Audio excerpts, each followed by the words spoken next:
I leave and life is good, and I got a real grilling here. I was like sweating bullets because I thought, I am so not getting this listing. I'm so not getting this listing. So then he called me the next day and said, I got this listing. It's like, yes, I knew I was going to get it. I knew I was going to get it. So then I thought, oh God, what am I going to do now? I've got this monster house, and you know, people have tried to sell it before and have failed. So how am I going to bring this one in? And that's when I came up with this party tonight.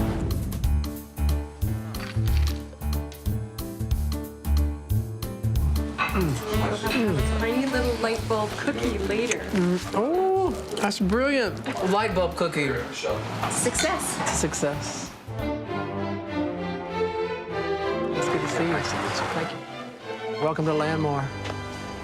You look beautiful. Congratulations and good luck. Well, thank you. I'm wearing my vintage jacket for your special. Well, thank you. It's beautiful. Please, come on in. Hello. Got some real movers and shakers here. They're gonna fall in love with this house, and one of them will be the lucky person I let buy this house. And now I gotta go in and sell it.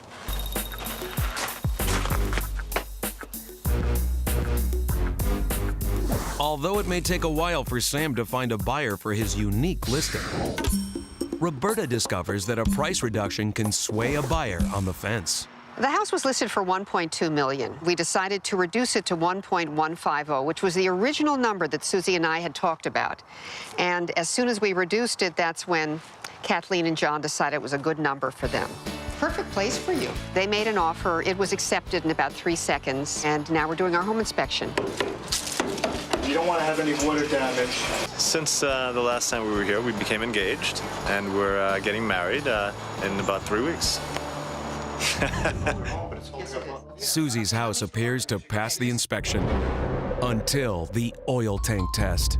Your oil tank in the front yard, it has a loss of pressure. So they think there may be a leak. They're not sure where. So he was saying that it looks like there may be a pressure issue in the oil tank, correct? That's what I understood, yeah. If it loses pressure when they do a certain kind of test, then that could mean that it needs to be unearthed and replaced. And I think this is not always bliss, huh? no, the whole idea of a leaky oil tank is something that's not so sexy for buyers, and it makes them nervous. Whatever expense that's possible that can be covered. Taken care of, absolutely. Yeah, why not? I mean, So it's costly, up to $4,000 or $5,000. The tank has to be unearthed to find out what the problem is. Coming up, will a bad inspection spoil the romance for Roberta's listing? Don't get nervous, just go and do what you're doing. And is this the call that Jodi and Joanna have been waiting for? We have to play you a message we just got. I can't tell you, it's a secret.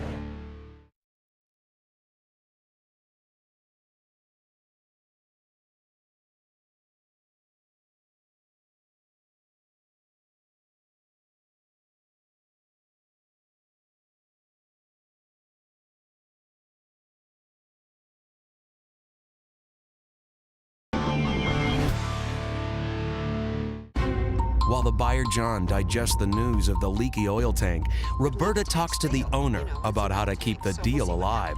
Don't get nervous, just go and do what you're doing, okay? Okay, well then, I'll talk to you later, okay? Fine, but that's 6 years later. You know, these things don't last forever, these tanks. I will, yeah, absolutely, bye. Little nervous. Yeah. Dual agency is a little complicated because it means that you're on both sides of the deal. You've signed a contract with the seller, so you have obviously a legal allegiance to that person. And then you have the buyer sign a form saying that they recognize that you'll be working for the seller and the buyer.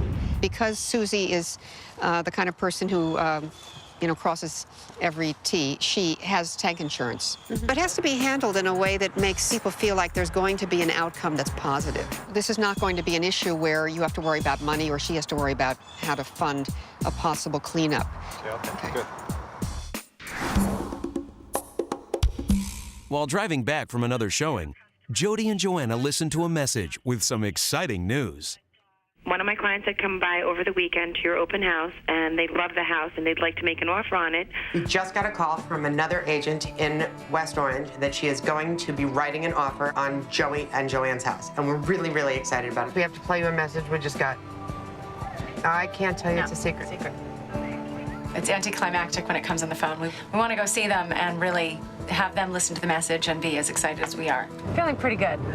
The people who are going to be writing the offer came to the open house during the weekend, were really into the house, totally not upset about the fact that it's on a main road. They already live on a main road in West Orange, and they just want to move to this town for the schools. Thank you, sir. You are too kind. Let's go in the kitchen. Sure. One of my clients had come by over the weekend to your open house, and they love the house, and they'd like to make an offer on it. Just let me know if there's any other interest or if you have any other offers on the table. I'd like to know that before I sit down with my client to actually write up the offer.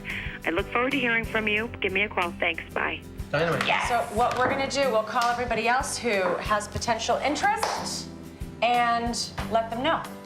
Every location will sell at the right number, so we seem to have found the sweet spot for this house. That's the strategy now. Dynamite. Told you something was gonna happen. Once you find the right price, a house is going to sell. So, unfortunately, having reduced it a couple of times has brought us to the right price. So, good news. I think Joe and Joanne really deserve it.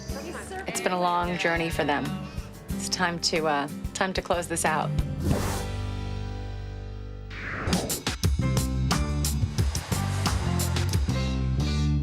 I have a thing for Japanese maples. It's been 4 weeks since the home inspection, and the oil tank has been repaired. John and Kathleen have gotten married, and they've closed on the house. Hello, how are you? Nice to see you. Kathleen and John, I think you're feeling very, very good. And may I see the ring? Gorgeous, very, very delicate. Their whole life is before them in a very beautiful place. And a beautiful home we've chosen. Of course, and that comes with... Well, you know, at its core, real estate is really about relationships and time changing and people making decisions to move forward. In this particular deal, we have a couple that has fallen in love and decided to buy a house together.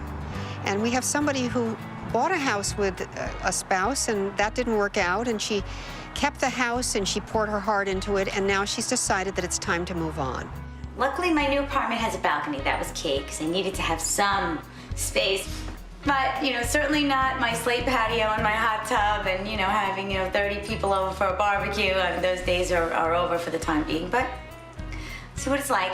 Give it a go. And I think for both, it's a positive step.